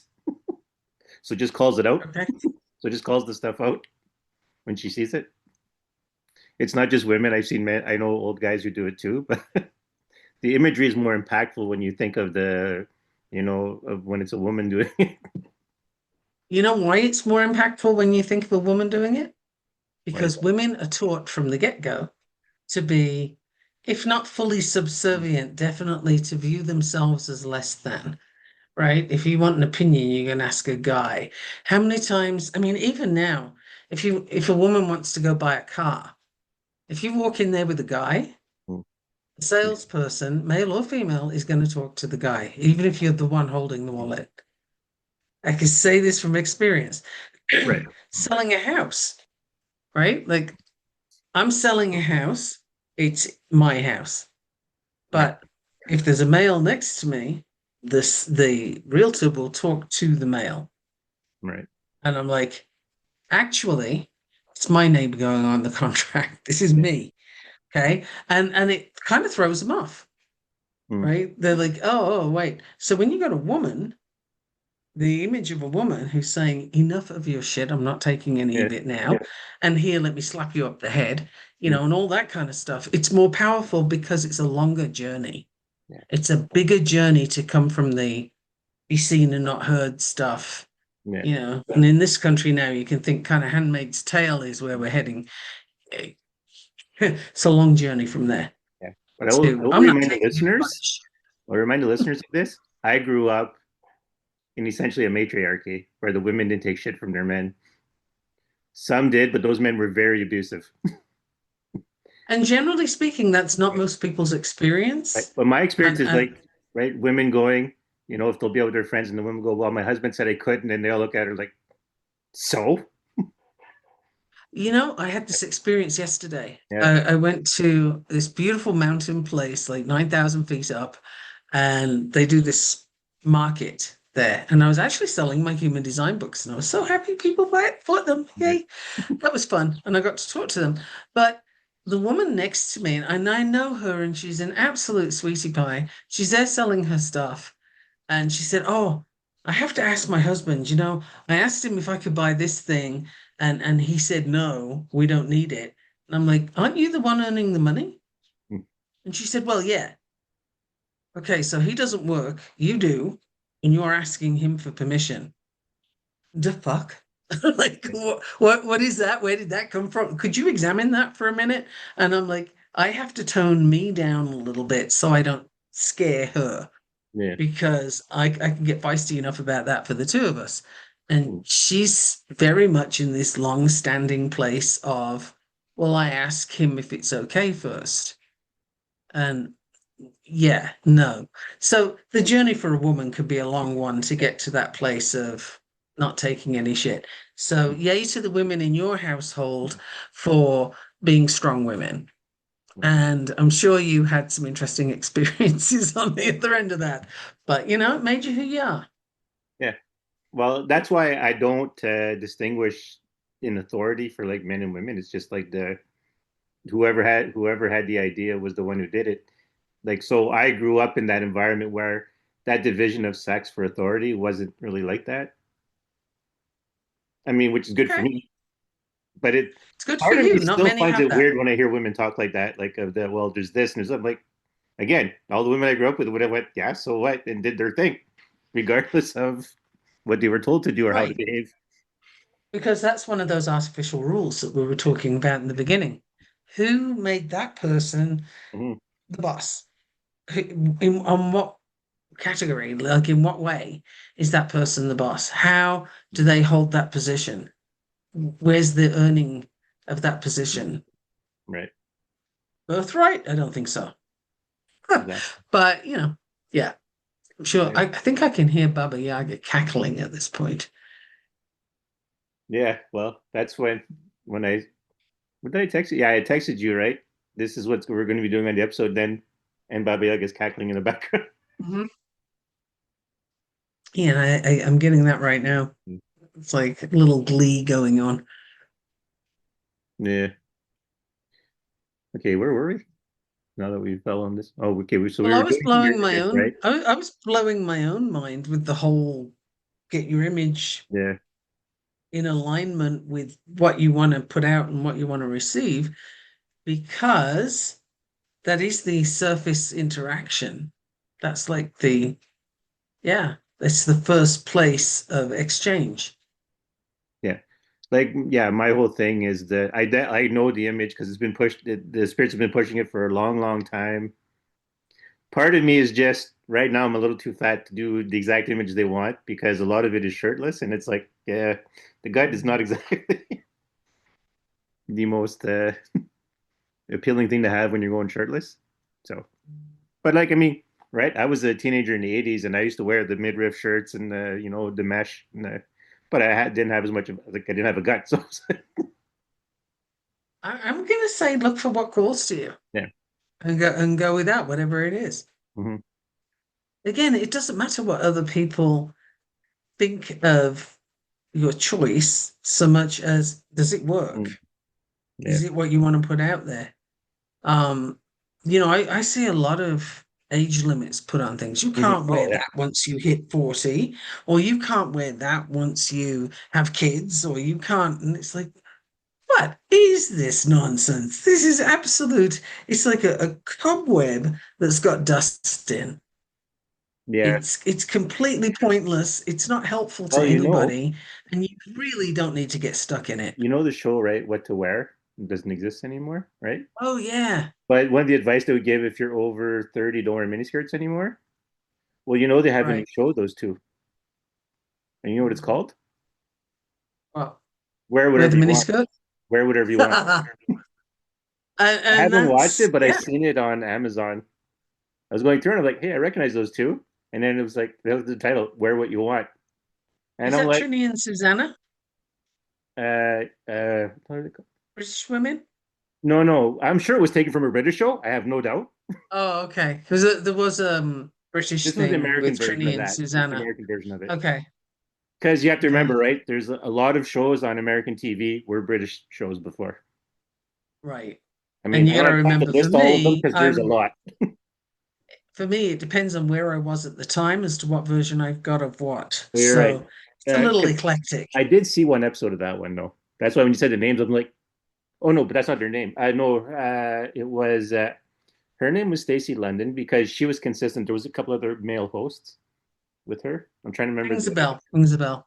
Yeah. But that's So, but yeah. So now it's wear what you want. Like uh-huh. As is right and proper, right? Nobody gets to tell you what you look like. So if you find yourself feeling a particular vibe, a particular color or style or whatever, and this narrative comes over the top of, yeah, I can't because I'm too tall, short, fat, skinny, whatever, whatever. No, no. Whose is that? right. Send it back to them and now have another look. Does it feel good to you? Is that what your vibe is? Is that what you want people to see? How do you want them to read you? Like I have a pretty funny time sometimes with how I look. Like people will get an image of me if I'm like going for a job interview, for example. What they think they're looking at and what they're actually looking at are not the same person. Right. They wildly misunderstand, and I'm conscious of that, and it's okay. I'm kind of doing that to them, but that is the power of how you show up, Yeah. right? And you don't want to unintentionally send the wrong vibe.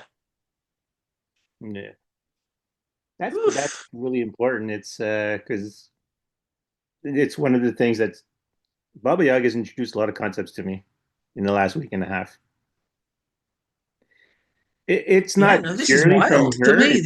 Yeah, For me, this is wild. This is like I had no idea this was coming. Whew. yeah.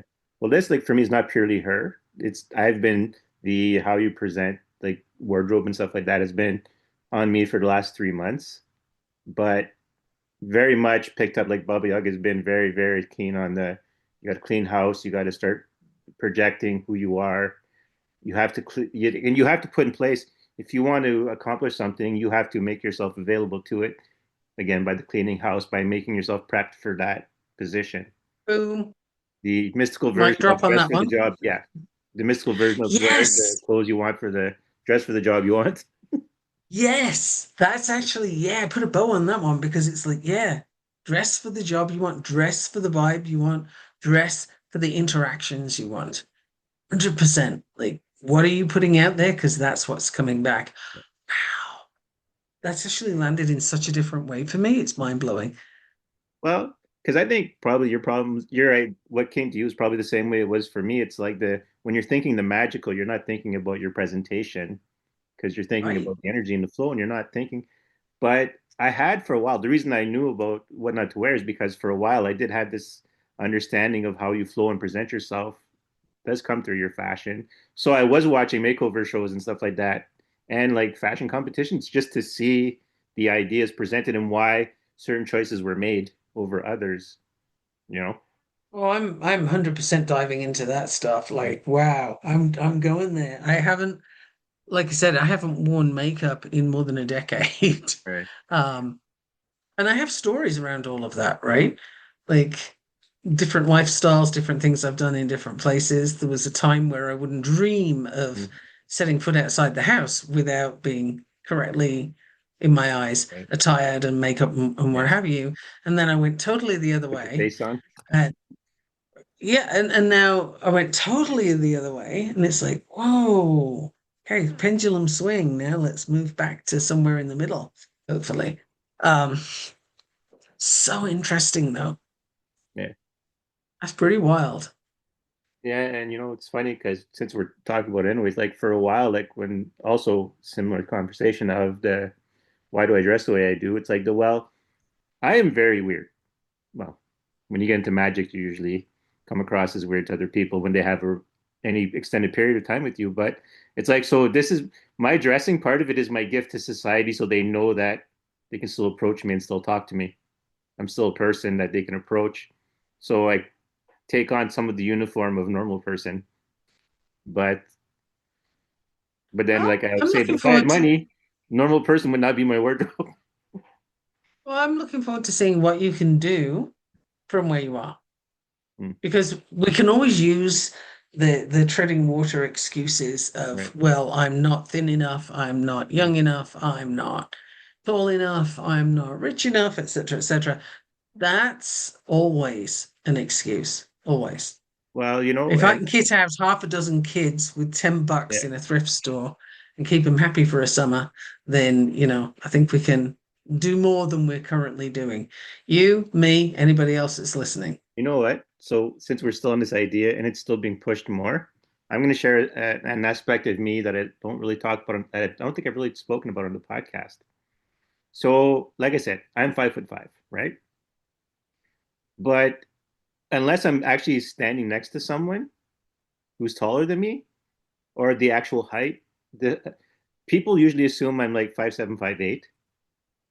Okay. Or actually, I'll put it this way to be funny. So in the movie Braveheart, right, one of the characters made a joke of, well, he can't be Braveheart. He's not 7 feet tall, shooting lightning bolts out of his ass because of the way everyone spoke him up.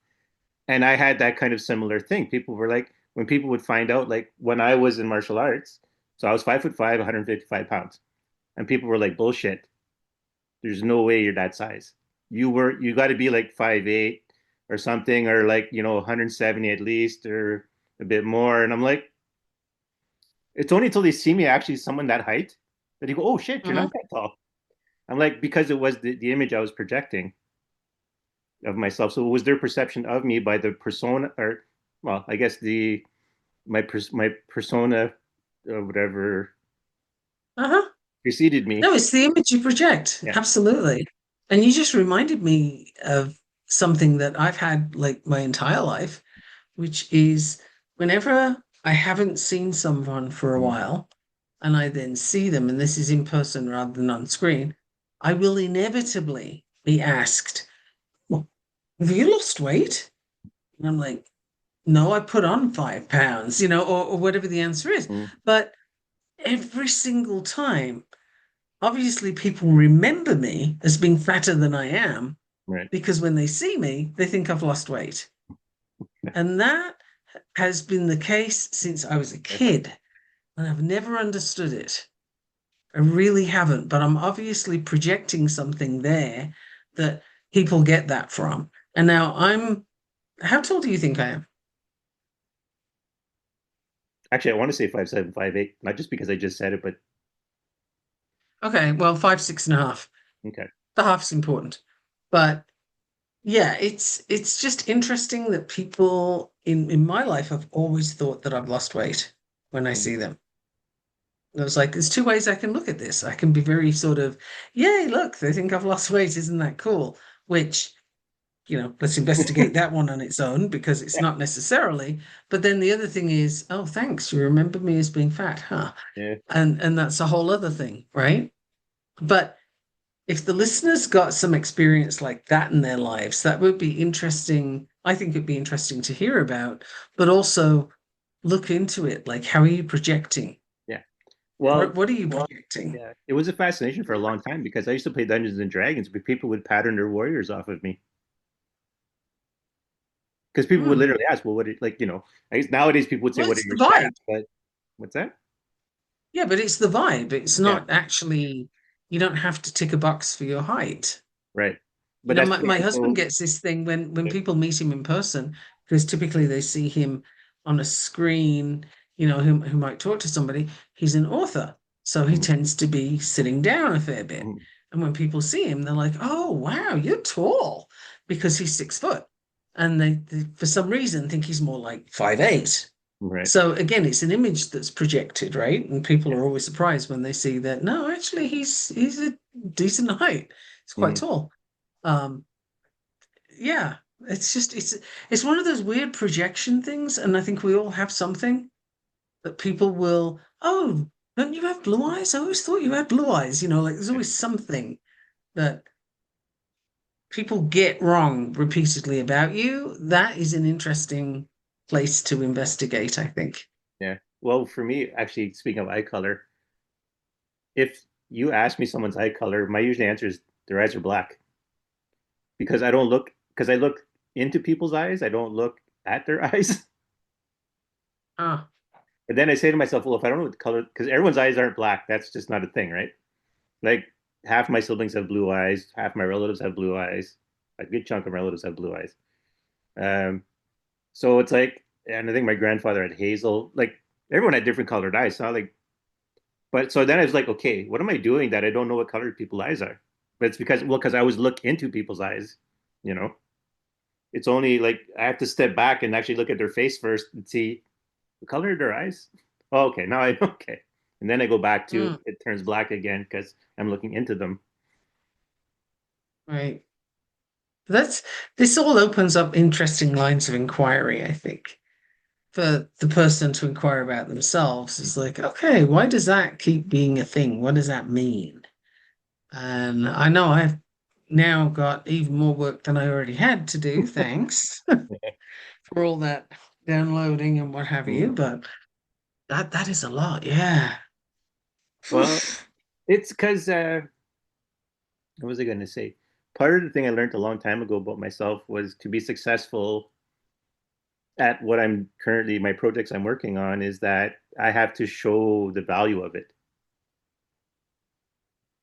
which is why right now I don't really charge anyone. I don't really have a course running or anything because it's like, well, I'm not in a place to show the benefits of it, but because I have work to do. Like, But and you'll part of always have work to do. you do. I have to graduate from just being a channeler to being full on magic user. And maybe this is part of that process. Yes. I think it is. Oh, I agree. So, Totally. That idea yeah. got No, lost on me right now. again, for the listener, wherever you find yourself saying, I have to do X first, or I gotta be Y, insert missing thing here, Right. know that you are bullshitting yourself. Hmm. That is not true. It's not a Yeah. fact. You're Well, making that's it the up. thing. You're making it up as an excuse to not do things. Like think of stars on TV who have been larger than the ideal, right? A female that leaps to mind is Lizzo, Right. who I think has lost weight since, Yeah. but whatever. But I mean, what did she do when she was very large? She dressed very flamboyant and large, right? And I'm sure we can come up with some guys who have done something similar. Mm. Uh, and then others kind of apologize for it in a way with the way they're dressed. What I'm thinking there is the singer Jelly Roll, Ah, okay. right? If you look at him with the tattoos and all the rest of Yeah. it that he's got going on, look at the way he dresses. It's almost like an apology for being there. Yes. I know He's you're talking he's about ball trying cap, big t-shirt, baggy pants. he's trying not to be there, even though he's very clearly there, Yeah. right? And he's in front of people, but he's trying not to be seen at the same time. And that's what his image says. It doesn't say badass, doesn't say cool. It says, don't look at me. Yeah. Even though I've got all these tattoos over my face and everything else, like, don't look at me. Yeah. It's a screen, Yeah. it's don't look at me. Post Malone, what would he look like if he didn't have all those tattoos over his face? Nobody knows because they're so busy looking at the tattoos that you could not do an identification drawing, right? And if somebody showed you a picture of him without tattoos, you wouldn't know it was him Well, because the there's a meme. tattoos are front and center. Yeah. There's a meme. There's pre-Malone, Malone, and post-Malone. Oh, that's Pre-Malone hilarious. has no tattoos at all. Oh, send it to me if you find it because I If I haven't see it seen that again, one. yeah. But I seen it but like it's five just, months ago. how you dress, how you present yourself, all the things literally tells people where you're trying to be, Yeah. and they'll respond to that. So if you're trying to be hidden, if you're trying not to stand out, not be seen, then that's what you'll get. I So think we I should think this is offer, part of everybody's journey right now. We got a and lot to do.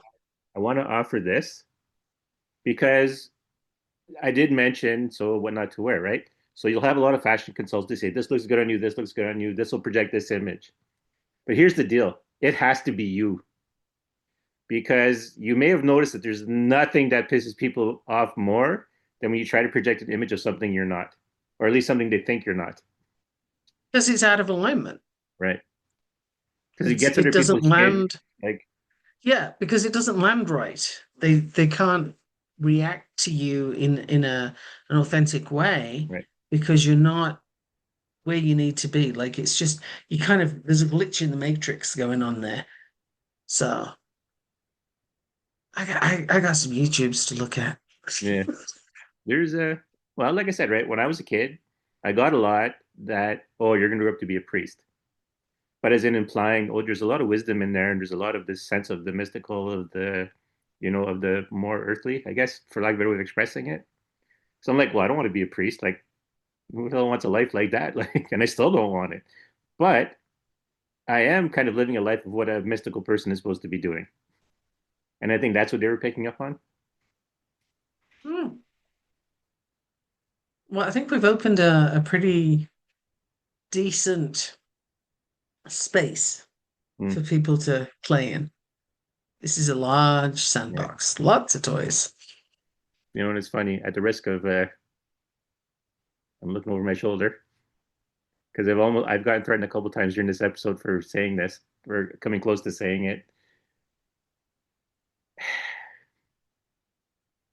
Coming from a spirit that shows up as an old woman with warts and a big nose and iron teeth, and you know, talking about imagery and stuff like that is interesting. Yes, but that's the image she chooses to Yeah, project, as you saw when she initially came to you with a different projection. So it's actually on brand, it's on point. yeah. It's just but it's an interesting idea because I think I'm if the listeners are cluing into this concept, they're probably like, well, that's weird.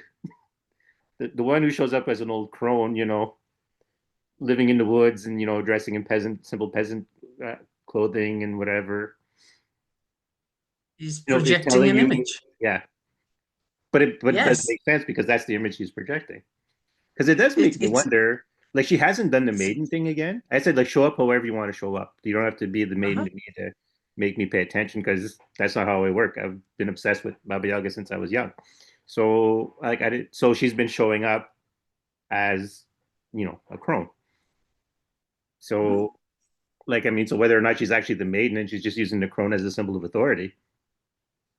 Well, the crown is wisdom, Yeah.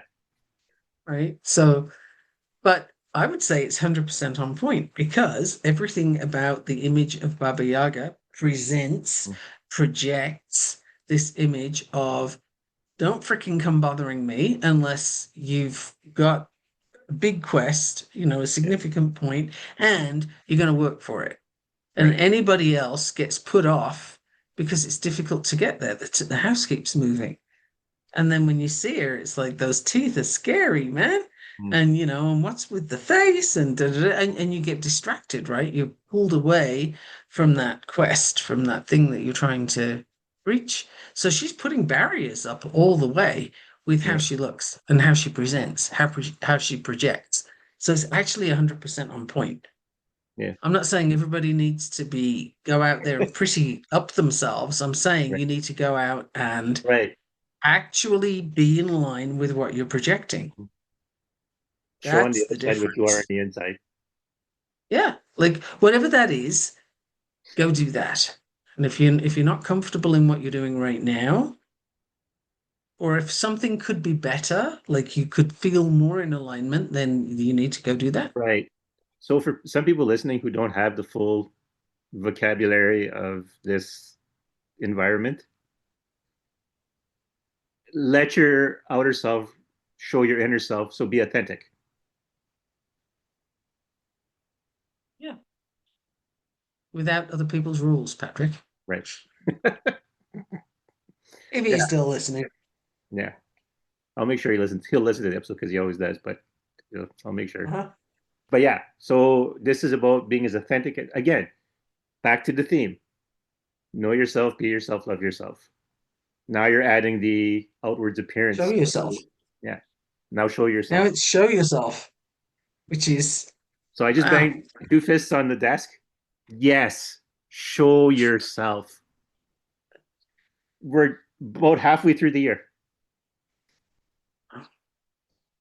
Tomorrow is the 6th month. It So, is. and this year has been about gearing into yourself and all that kind of stuff. So yeah, time to show yourself. That's exact. Yes, Bob Yaga's doing a little jig back here. That is the one. You hit it. You got it. Woot. Only took 2 hours. Yeah. We're there. Well, yeah. Not quite because we talked for like 10 minutes, but again, close. I gotta stop doing that. Close enough. I love Close the enough. precision of vocabulary, but I gotta stop doing that. 2 hours is close enough. Well, we were talking for 2 hours, so Mhm. but yeah. But no, that's exactly it. Like this is like pinning it. Sit down with this for a moment, like let it sink in. Time to show yourself. Yeah. Cool. So cool. Yeah. Well, I knew this was going to be a big episode. I mean, half the time Baba Yaga was laughing to herself, so or cackling to herself, since that's what we were saying. So it's like, yeah, Uh-huh. yeah. Well, and it's the same thing with the void she had created for me to use because the void as representative is starting to show traits of specific to me. Like the universe created in that void is starting to look like something like me. Not like, but you know what I mean, representative of me. Although I do Mhm. miss that cool, quiet, nothing in it when I first got to it, but the void doesn't stay the Uh, void once there's a consciousness. Yes, that's the other message you might as well throw in, right? You're familiar with this saying in quantum physics, consciousness creates reality. Well, that was one of the big lessons I learned from the void. Couldn't stay the void for too long because once observed, it started to take on a form. That infinite potential has Mhm. now become what I need. So it's no longer the infinite stuff is now gone, but it's becoming specifically for me. Actually, that's a whole friggin' that could be like next episode. I have no idea, but there's a whole thing in that. It could be. Yeah. And I just had a roll of thunder right now to contribute to the. Yes. Well, nature's saying yes. That's what it is. But you know, that's exactly it. That's exactly it. Show yourself. Ta-da! Mm. Yeah, actually, and that's the episode. That word, Okay. that mic drop, was a literal mic drop. It's all that now needs to be. That's still interesting though that yeah, that's the episode. So once again, I'm Daniel Dubois.